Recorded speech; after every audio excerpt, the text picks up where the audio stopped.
Welcome to Citizens Insight, the Citizens Party's interview series on matters of domestic and international importance. And my special guest today, backed by popular demand, is the former Australian Ambassador to Iran and Deputy Ambassador to China, John Lander. Welcome, John.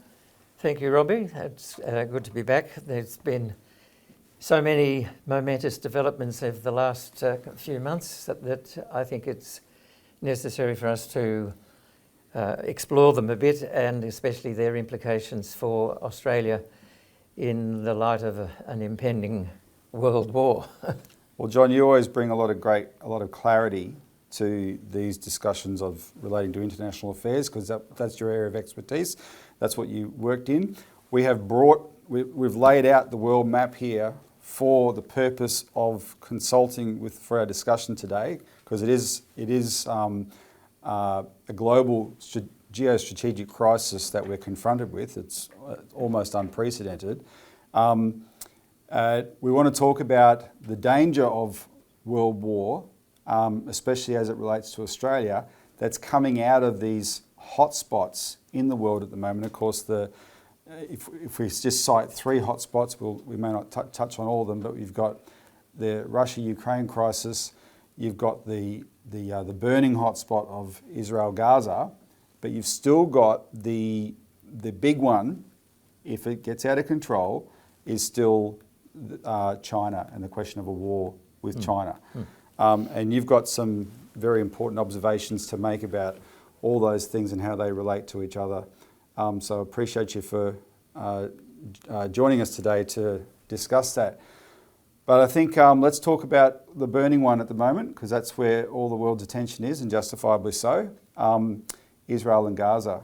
What's your summary of what do you think is the dynamic there at the moment? Well, before I give you that, I should say that I would imagine that some of what I have to say would probably invite the criticism of anti-Semitism, and I just want to put it out in front that I am not anti-Semitic. The Palestinians are a Semitic people, and expressing sympathy for the Palestinian plight is by definition not anti-Semitic. So I am, however, anti-Zionist. When I first joined Foreign Affairs way back in 1967, I was asked where I wanted to be posted. I said anywhere but Israel. I was asked why, and I said because the Zionist state of Israel is applying to the people of Palestine the same measures that the Nazis applied to the Jews. I consider that political Zionism has nothing to do with the promotion of the respect for the Jewish people and the Jewish religion. It's a distortion which many Jews around the world agree with. Yep. And I think that's important to note, that here, even in Melbourne, we find many Jewish Australians marching with people who are demonstrating in support of Palestine and against the massacre of the Palestinian people. So I just wanted to get that up front. Well, it is important. It is important to be able to say that, and it's a sort of statement that up until now, and still now, will earn you a lot of criticism for saying it. But you can't ignore the true horror of what's actually taking place right now in Gaza. And if criticism of Israel is allowed to be construed as anti-Semitism, which is what the most hardcore Zionists and the neocon crowd have tried to achieve over the last few years, shut down any criticism of Israel, then it's actually, in my view, John, doing a disservice to Jewish people, right? That's why a lot of Jewish people themselves don't agree with it. And it's certainly going to blow back on everybody as if this is allowed to get out of control. So, all right, with that said, this is serious. What's your view? Well, the defence of Israel and the defence of the right of Israel to exist does not imply in any way the necessary destruction of another people. You cannot defend the right of one by denying the right of the other. Yep. And it has been made clear by many statements by senior leaders in the current Israeli government, from the Prime Minister down, that their clear intention is to drive the Palestinian people out of Palestine. And they have suggested that the countries which are sympathetic towards Palestinians should take them and thereby clear them out of Palestine, which of course is an ethnic cleansing process, accompanied now by a level of slaughter that the world has not seen since the Second World War, except, I might say, for the American onslaught on Iraq, which, going after the non-existent weapons of mass destruction, resulted in the deaths of at least 1 million people. When you say they've made it, the people in the Israeli government have made it clear, you're referring to things like even the Prime Minister Netanyahu quoting the Old Testament, the worst parts of the Old Testament, saying, go and slaughter Amalek, leave no one alive, all this kind of thing. The seed of Amalek. The seed of Amalek. All men, women and children and all cattle and livestock, to wipe the seed of Amalek from the face of the earth. And he was then quoted by Israeli soldiers who were clearing, as they call it, the Palestinians out of the north of Gaza as they were blowing up residential properties. I've seen a video of a group of them chanting the words of Benjamin Netanyahu about clearing the seed of Amalek. So that's only one. The case put forward by South Africa at the ICJ in The Hague was extremely detailed, extremely clear, very, very precisely presented, and left, I think, no doubt in the mind of anybody who reads their document that Israel has explicitly expressed genocidal intent. And much to Australia's shame, Australia has, instead of undertaking its responsibility as a signatory to the Genocide Convention, which requires us to take any action we can to prevent a potential genocide, we have done the opposite in providing military and political support to Israel to enable it to continue on its present course. This is, I think, a betrayal of the Australian people. It's a betrayal of what we stand for, or what we should stand for as a nation. We have a proud history of developing the United Nations. We were in on the ground floor in the development of the United Nations Organization, and on the ground floor in the development of many of the earliest resolutions and conventions of the United Nations Organization, including the Genocide Convention, which of course dates back to 1948. And we have basically refused to undertake our obligations under the convention.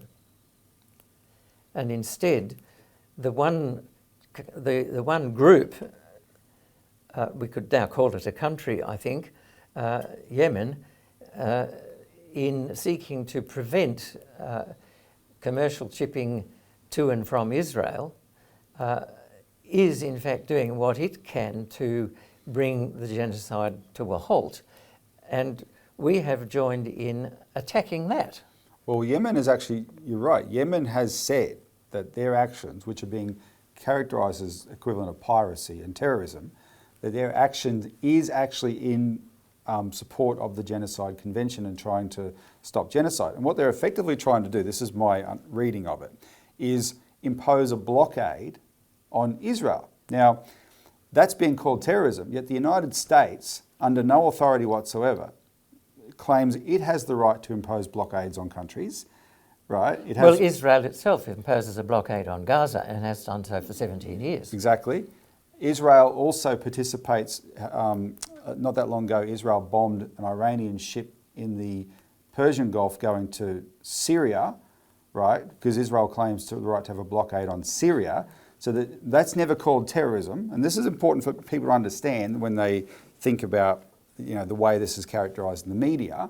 That's never called terrorism, but what the Yemenis are doing, the Houthis are doing with this shipping is, and now we have gone and assisted the United States and the United Kingdom in bombing them. Yes, you're quite right. I would argue that the Houthis in Yemen have in fact undertaken their responsibilities under the Genocide Convention. One of the effects of the British and American attacks on the Houthis in Yemen, I think, has been simply to consolidate the authority of the Houthis as the legitimate government in Yemen. The civil war that had been taking place in Yemen over more than 7 years, supported by the United States through its proxy Saudi Arabia, is virtually over, and the opponents of the Houthis have been clearly discredited in comparison to what the Houthis are doing. They should be called by their proper name, Ansar Allah, but they are clearly taking action in response to the will of their people, who overwhelmingly support Palestine in its struggle against the overwhelming force of the Israeli Defence Force. Which is armed by the United States. Because it should be remembered that the Palestinians do not have an army. They don't have a state. They are in Palestine, an area which is claimed by Israel, and the area that is occupied by the Palestinians is actually under occupation, under forceful occupation by Israel. So the actions by Hamas, as horrendous as it was, is more in the character of a rebellion against the oppression of an occupying power than an invasion of one state by another. That is its status under international law. Yeah. Which is a very important distinction that the Israelis don't want to make. They're trying to treat Gaza and Hamas as if it's a separate country and with its own government that they're defending against. Yeah, which is a paradox because they claim that Gaza and the West Bank do actually belong to Israel, and that the Palestinians have no right to it. So on the one hand they say it is ours, and on the other hand they say we've been invaded from within our own territory. Now, John, there's a human factor here. You alluded to it earlier when you talked about how the Houthis are responding to the Yemeni population's views. So Israel will say it's responding to the Israeli population's views, and all of this is justified because of just what an atrocity was perpetrated on October 7, the worst massacre of Jews since the Holocaust itself. And therefore what they're doing is justified, and every other country would be justified in doing the same. What is your view of that argument? Firstly, my understanding is that the vast majority of the citizens of Israel do in fact support the view that the Palestinians are subhuman and have no right to be there. but there are dissenting views within Israel itself. Secondly, I think, and far more importantly, is that two wrongs do not make a right. That it is not an appropriate response to an atrocity to then commit a further atrocity of many, many, many times greater magnitude in response. It's just completely immoral and I think unacceptable from a moral point of view, but it's also politically unwise and counterproductive. Well, we've got, as you referred to, the South Africans have taken Israel to the International Court of Justice and accusing them of having genocidal intent. But of course the United States has completely shot that down and said there is no genocide taking place in Gaza yet. And we'll come back to this later in the discussion, but the same United States for the last 3 years has been blowing the horn saying that what China is doing to Uyghurs in Xinjiang is genocide, basically making them go to TAFE college and retrain is genocide, but what's happening in Gaza is not genocide. And so if you're an Arab in the world and you're seeing what's happening in Gaza that is being protected by the United States and the United Kingdom and Australia, etc., as if it's somehow acceptable, isn't that going to, one, give you a very strong impression that in global terms you are a second-class citizen, your life doesn't matter, and B, fuel any, fuel the kind of backlash that's going to create more destabilisations, more terrorism, etc.? Well, my first comment is you said that the United States had shot down the South African case at the ICJ. I don't agree. They didn't shoot it down, they merely rejected it. Shooting down implies that they had come up with some sort of an argument which undermined the arguments being put forward by South Africa. They clearly did not do that. That's why you're the expert foreign policy diplomat and I'm the commentator. The Israeli arguments in the ICJ were clearly an attempt to defend the indefensible, and the United States' outright rejection of the South African case really amounted to nothing more than that. They certainly did not weaken the South African case at all. Yep. The big concern, I think, for the world is the possibility that the ICJ may find a procedural argument to not proceed and not rule on the South African application, which has implications for the whole world, because it really will tear out the foundations of international law, just completely rip them away. It will be an acceptance of the rule of the jungle rather than the rule of law. Ironically, at the hands of the nations in the world that tell everybody every day they're enforcing the rules-based order. Which, of course, they're not enforcing the rule of international law. The rules-based order... Yeah, what's the difference? The rules-based order is a set of ever-varying and constantly vacillating rules devised by the United States for the benefit of the United States and its Western allies. A very good example, of course, is the United States claim, and our claim, in the Red Sea, that the actions they're taking are upholding, and Richard Marles said this himself, Australia must support the United States and the UK because we must uphold the freedom of navigation.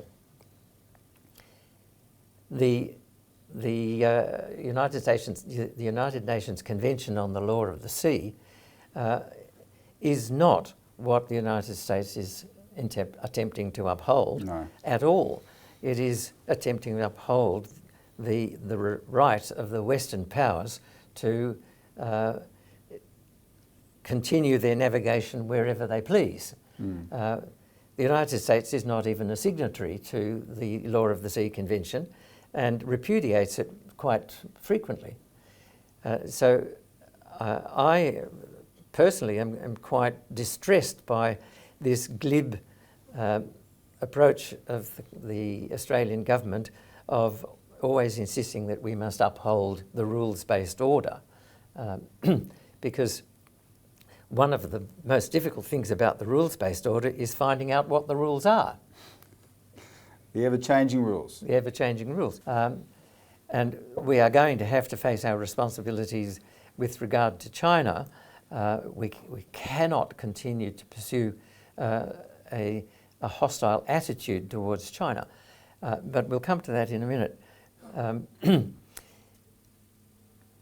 The larger strategic picture that I wanted to talk about this morning was the way in which the crisis in Ukraine, the Middle East, and the way that they relate to the potential crisis with regard to China.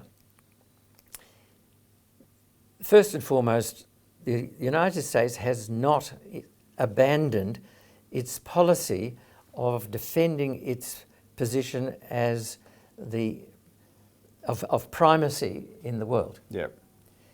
That is still the driving force of the United States foreign and defence policy. Known as the Wolfowitz Doctrine. Known as the Wolfowitz Doctrine. That's number one. Yep. Secondly, in pursuit of that, it has to be remembered that before the Ukraine war broke out, as if wars actually break out rather than being the deliberate agency of human persons. Yep. But before the war in Ukraine, the United States White House spokesman actually told a press briefing on the 22nd of January 2022 that the United States, by its actions in concert with its European partners, would so weaken Russia as to prevent it from exercising any influence on the international stage. So the purpose was clear from the start. And they have not succeeded in that aim. It is indisputable now that Russia is in a stronger position today than it was before that war, before NATO pursued its offensive against Russia. And I may be attacked for saying that the Ukraine war is the result of NATO's aggression, but NATO itself has made it very, very clear that it has said the war in Ukraine is NATO's war. Jens Stoltenberg has said that on numerous occasions. So it is quite clear that it is NATO, driven by the United States, that is responsible certainly for the continuation of the war in Ukraine. Yep. Likewise, of course, in pursuit of the supremacy of the United States gives completely unconditional and unquestioning support to Israel, which has resulted in the current tumult in that region. And although it says that it has no wish for the war to widen, that it should be contained as a war between Israel and Hamas, the surrounding countries, we've mentioned Yemen, of course, and then we've got Jordan and Saudi Arabia and Syria and, of course, Iran, all in there, and Lebanon. And Turkey, actually. And Turkey, surprisingly enough, which is, of course, a NATO member. And the biggest army in NATO. And yes, I'm glad you made that point. They all have expressed sympathy for and support for the Palestinian people in this conflict. Yep. And we are seeing gradually, day by day, an increasing involvement of these countries. Hezbollah in Lebanon has been attacking north of Israel, and Israel has been counter-attacking. That's been going on for a while. We have recently seen, I think it was last week, the Iranian Revolutionary Guard Corps, not one of Iran's so-called proxies in the anti-Israeli so-called terrorist groups in closer to Israel, but now Iran itself, with its own defence force, has attacked an Israeli installation in Erbil in Iraq. So that's one step closer to Iran being fully engaged in the conflict. Yep. Now, if Iran and Israel are at war with each other, that puts at risk Iran's oil facilities in particular, and the closure of the Persian Gulf, in a way similar to the closure of the Red Sea. If the Straits of Hormuz were to be shut down, or if Iran's oil production and oil shipping facilities were destroyed, this impacts vitally on China's interest. Iran is a very, very important supplier of energy to China. Yep. And of course, we can see that China's recognition of that fact by the fact that China has located numerous military vessels in the area of the Straits of Hormuz. They have signalled that they are willing to protect their interests if it comes to it. Now, if China is dragged into the conflict in the Middle East, this serves the purpose of the United States strategic plan of involving China in a war which would help to bog down China's economic development and stymie its economic development cooperation with other countries.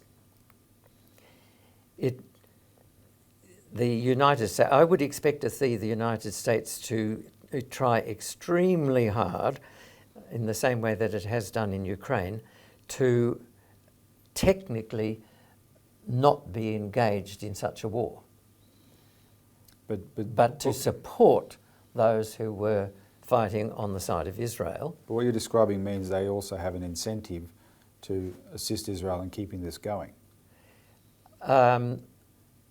I think that would be, it's beyond my knowledge to say so. I'm only able to say what appears to be the case. I don't know whether the United States has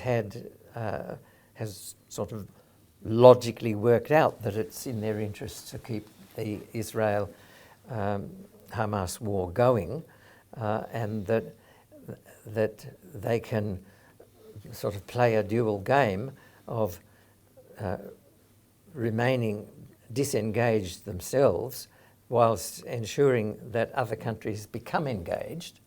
Well, the foreign policy establishment in Washington is known as the blob to reflect the fact that it's not always of one mind, etc., but there would be factions in that that would absolutely have that kind of thought. And we should remember that the United States National Defence Strategy explicitly laid out a strategy of embroiling China in a war.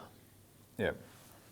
And that at the time that was developed, it was seen that Taiwan could be induced to cause a conflict with mainland China.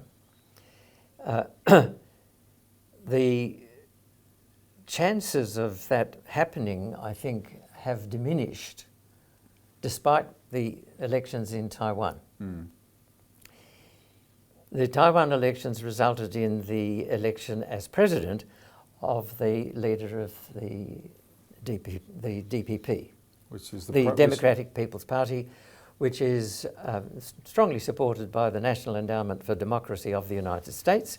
And they're the ones who talk about independence. As the instrument for pushing Taiwan to independence. Yeah. Which would be a trigger for war. So that has been interpreted by the mainstream Western media as the Taiwanese people endorsing the policy of independence for Taiwan. And it's far from being the case. The DPP candidate won by 40% of the vote.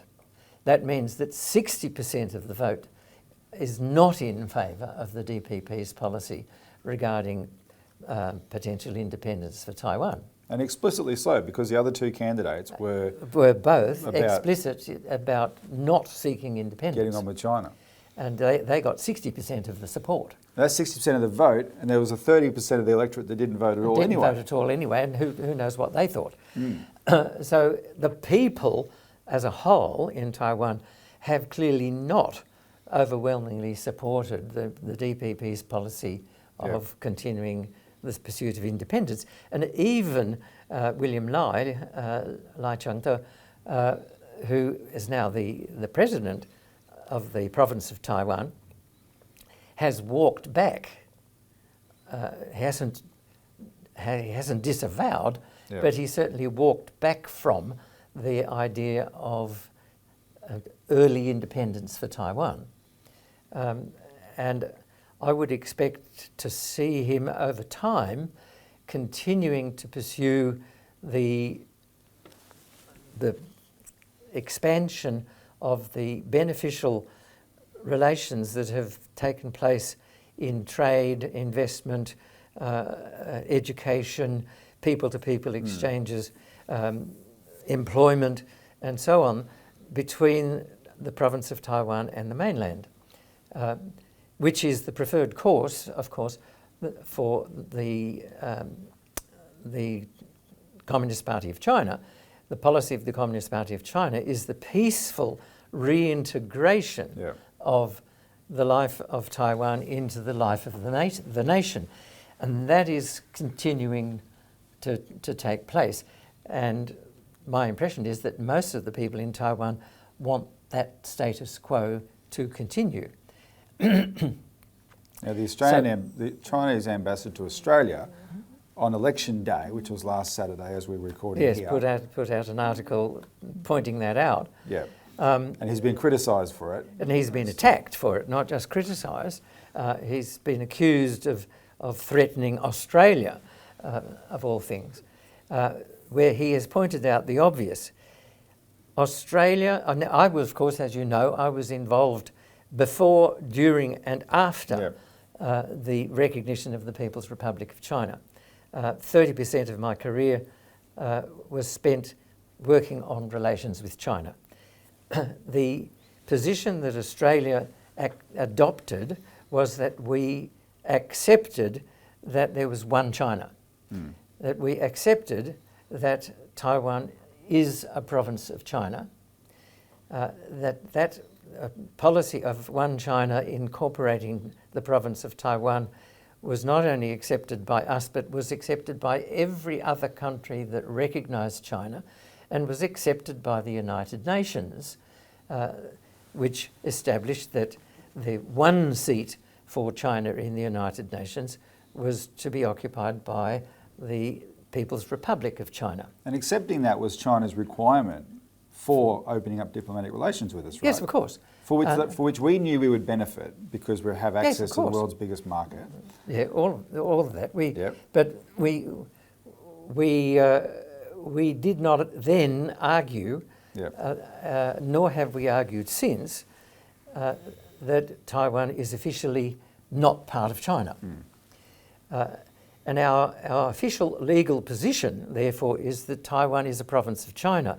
So when we send our warships into Taiwanese waters, we are in fact sending our warships into Chinese waters. The equivalent of warships between Tasmania and Victoria. Yes, if the Chinese sent a warship between Australia and the island of Tasmania, which is claimed by Australia but has never been ruled by Australia. To defend Tasmania. To defend Tasmania against Australia, we would certainly get very upset. So the other thing I would say is that there is always a great deal of confusion over this question of sovereignty and governance. The sovereignty of a nation does not change when there is a change of governance. If we have a Labor Party in power in Canberra and we have a Liberal Party in power in Tasmania, that does not make Tasmania any less a part of the sovereign nation of Australia. And it's the same in China. The island of Taiwan, the province of Taiwan, has a different form of governance from the rest of mainland China. And indeed, mainland China has different forms of governances in different parts of China. We have the special administrative regions of Hong Kong and Macau, and of course Shenzhen, and each one of those has different characteristics. They are not identical. And we also have the autonomous regions of Inner Mongolia, Tibet and Xinjiang, which, whilst they are integral part of the sovereign territory of China, they are nevertheless operating under varied systems of governance. Well, and this is, you mentioned propaganda before. There's an exact example of this in the Australian newspapers' propaganda, the way it described when it attacked the Australian ambassador. It talked about how the CCP want to take control of Taiwan even though they have never governed it. And of course, it's not true. The CCP, i.e. the government of China, wants Taiwan to be part of China, not owned by the CCP. They're just the government of China. Yes, but that's right. This is the way they word the propaganda. Yes, well, the Communist Party for China has always made it very, very clear that the issue is that Taiwan is part of the sovereign territory of China. They have never said that they wish to take over governance in Taiwan. They've said exactly the opposite. And in fact, de facto, right at this moment, the one state, two systems policy of the Communist Party of China is functioning in regard to Taiwan. Taiwan has a different system within Taiwan. That does not remove it from the sovereign territory of China. And of course, it is conveniently forgotten that Taiwan itself was a one-party state, a rather brutal one-party state, for many, many years. It's only recently, in the 90s, that it has changed its system of governance to a electoral democracy. We've been running a series in our magazine, the Australian Alert Service, on this history of Taiwan, which is fascinating when you see what it was really like. But my point here is, of course, that Australia is in fact in breach of the convention to which it is a signatory, the Convention of the Law of the Sea, when we send warships into Chinese waters. But just so we don't get off track, you introduced us with a much larger point. I think want to make sure people get it, which is that thanks to this interesting outcome from the Taiwanese election and some other things, because the immediate danger of war with China may not be growing, the American strategy may be to draw China into war. Well, I don't know if it's a strategy. I'm looking at the actual the results of events. As I see them. The elections in Taiwan have not brought independence for Taiwan any closer. And so the prospect of Taiwan provoking a war with mainland China has receded, in my view. However, the events in the Middle East, and particularly in the way in which they appear to be drawing China further and further in, is raising the prospect of China being involved in a Middle Eastern war. As I said, I believe that the United States would try to technically remain outside that war for as long as it possibly can. But China will defend its interests in its energy relationship with Iran, if necessary. If that does result in the United States becoming an active belligerent against China, Australia is automatically involved. Yeah. Because that's what we do. No, it's not just because what we do. We have no say in it. Yeah. You know, it's like the song says, because we have no say in it, no say in it at all. We have handed over sovereignty to the United States in many respects. One of the most important is that military bases in Australia are under the unimpeded access and exclusive control of the United States. So they decide when, where and how the facilities in Australia, and against whom those facilities in Australia will be used. For many, many, many years now, Pine Gap has been the jewel in the crown of the United States military presence in Australia, and has been used in the war in Ukraine.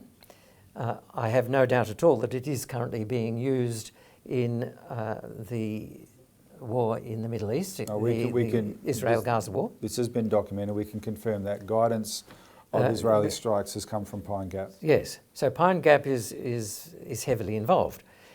So the question then arises, if the United States does find itself in an actual belligerent confrontation with China, what then happens to Australia?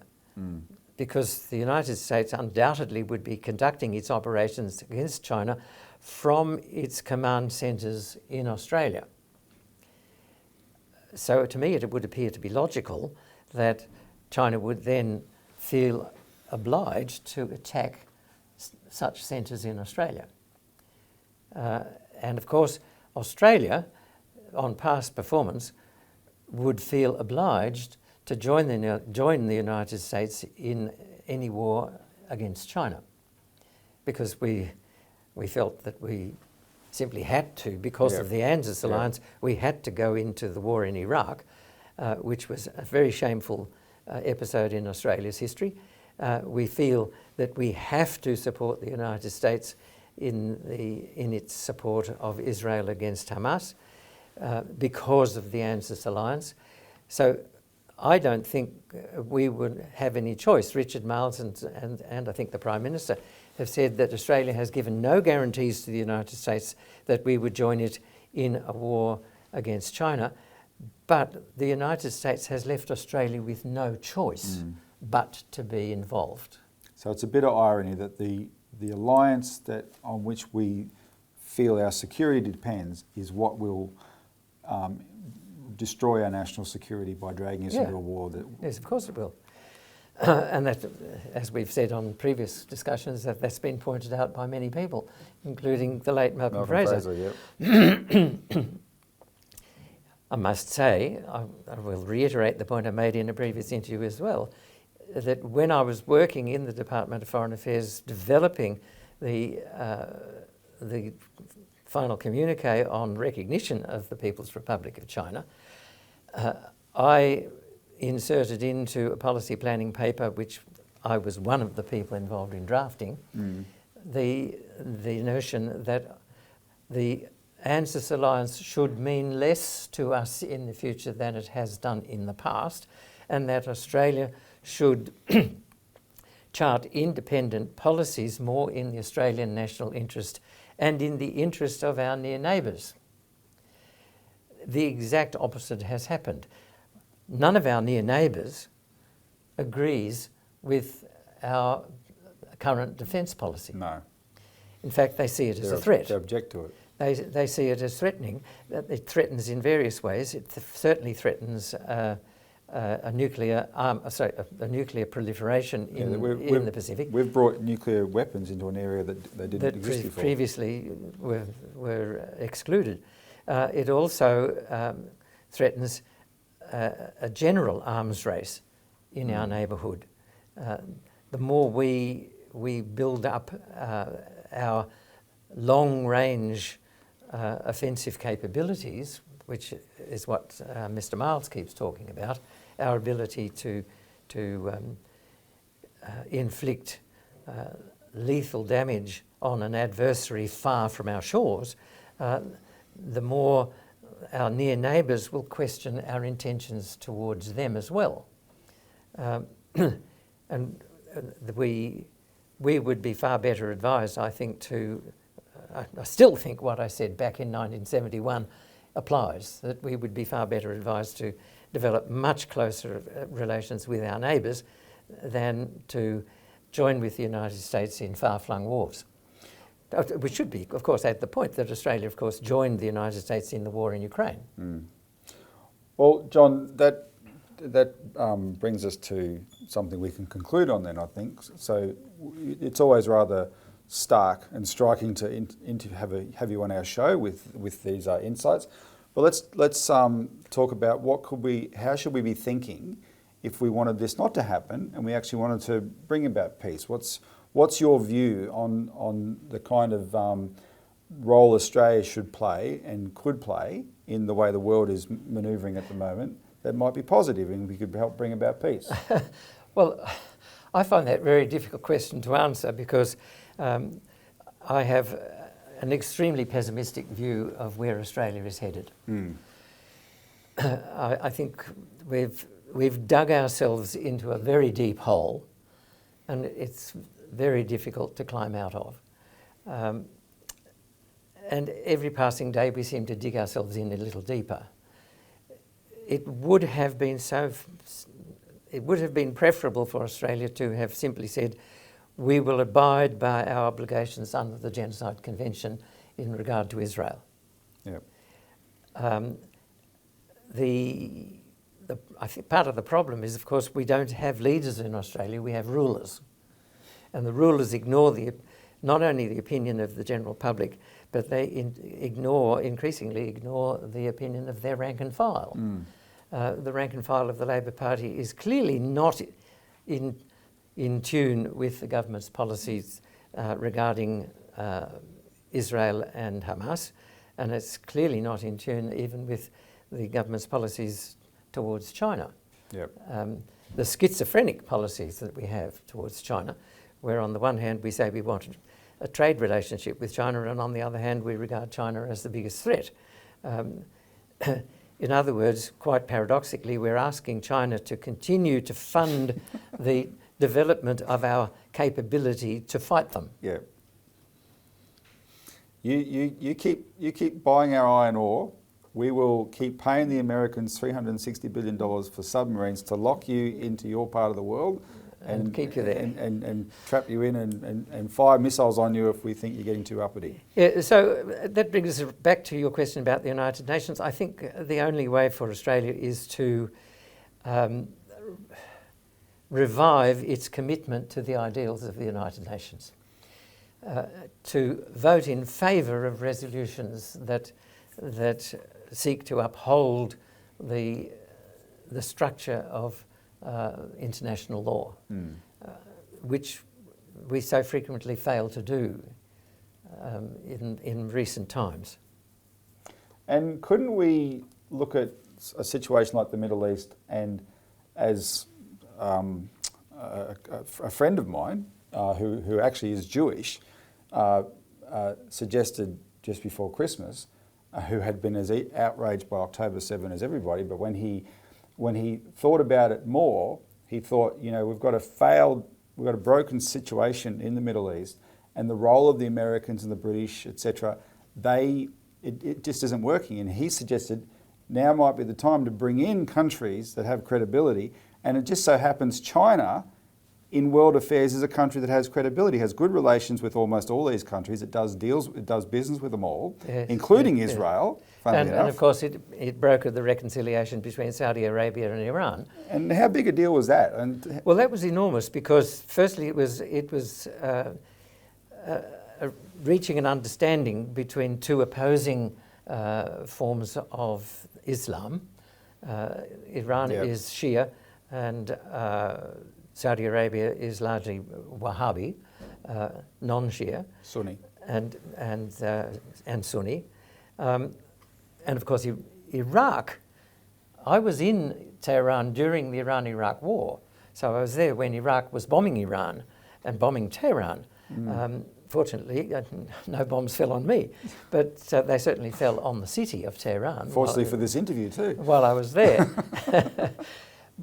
But now, even Iran and Iraq are working together to develop more harmonious relations. So, and of course, the one thing that has united all of the Islamic world, it seems, including the Islamic world nearest to Australia, which is Indonesia, is in their opposition to the current Zionist policy of eradication of Palestinians. So it is because I think the whole of the Islamic world, the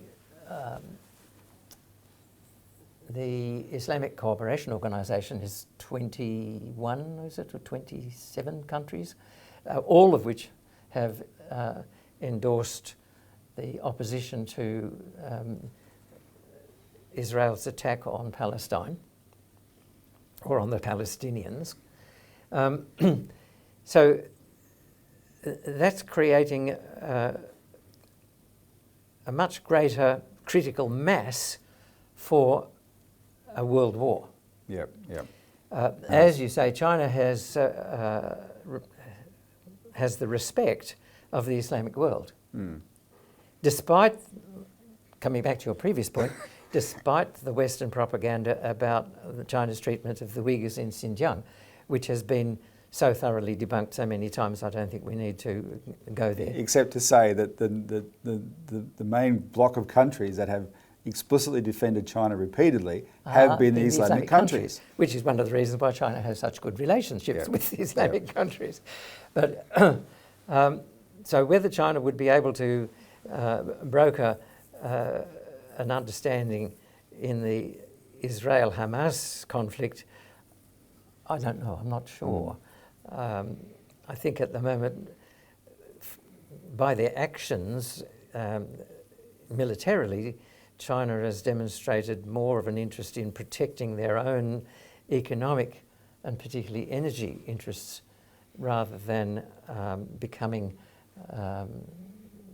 getting themselves mired in the quagmire of Middle East's conflict. But we shall see. Chinese diplomacy has never failed to surprise the world, so it may yet do so again. But as far as Australia is concerned, and if it does, Australia should be supporting it. We should indeed. I think diplomatically we should do everything we possibly can to encourage any effort by China to bring about a resolution of the conflict. That should be our role anywhere in the world, rather than simply donning our jackboots and rushing off to join the Americans in whatever war they happen to be prosecuting at the time. And we've been doing it ever since the Korean War, and I think America's had something like 147 wars since the Second World War. So, we haven't a good track record as a conciliator, and of course, we certainly in the current situation, we have joined the hypocrisy of the Western propaganda machine. Which produces the ignorance which then the governments exploit to be able to pursue these policies that are not in our interest but in the United States and the UK's interest. Yes, the gaslighting in Australia is overwhelming. Yep. Well, John, I think we should leave it there. We can call a halt You've there. shocked us enough for the day. I think that's that's a fairly grave warning, though. We should keep an eye out for that danger that you've described, because we know, as we've talked about in previous instalments of these interviews, there is a military-industrial complex. It is always looking for war opportunities. That is the evil presence in the world, but always that the forces for peace are always up against. Which is expanding its foothold in Australia. Exactly. We're funding it. So we know we're paying for we it. know that exists, and so it's right to be on the lookout for where the war dangers are getting greater. Because we've talked so much about Israel and Gaza, I'll conclude by a little plug for the report that we put out just before Christmas on the Temple Mount plot, who was sparking, where we've re-released some analysis from 20 years ago, who was sparking a religious war in the Middle East, where you've got elite forces in the United States, and especially the United Kingdom in this case, very elite groupings of interests, actually deliberately sponsoring the craziest of the crazies in Israel, the religious extremists who see themselves as, totally justified in everything because they're God's chosen people. They want to rebuild Solomon's temple on the ruins of the Mosque of Omar, the Al-Aqsa Mosque, and which would start World War III. That is the one thing that will get all those 27 Muslim countries in the same army, right? For sure. I think so. Yes. And these people in Israel would not have the power they have were it not for the outside sponsorship they receive. And it comes from Australia as well. Our former Prime Minister was over there recently, who's a fundamentalist born-again Christian who buys into all this narrative, backing them up to the hilt. So we've exposed that. There are forces who want war, so we'll put a link below this where you can have a look at the report I'm talking about. And just comment, that goes all the way back to the fact that it was the UK that sponsored the creation of Israel, and it was the UK's military forces that helped in the partition of Palestine to drive Palestinians out of the territory that had been agreed by the United Nations resolution should be now the State of Israel. So the UK has been a driving force in the creation of Israel and in the sustaining of Israel ever since day one. Yep.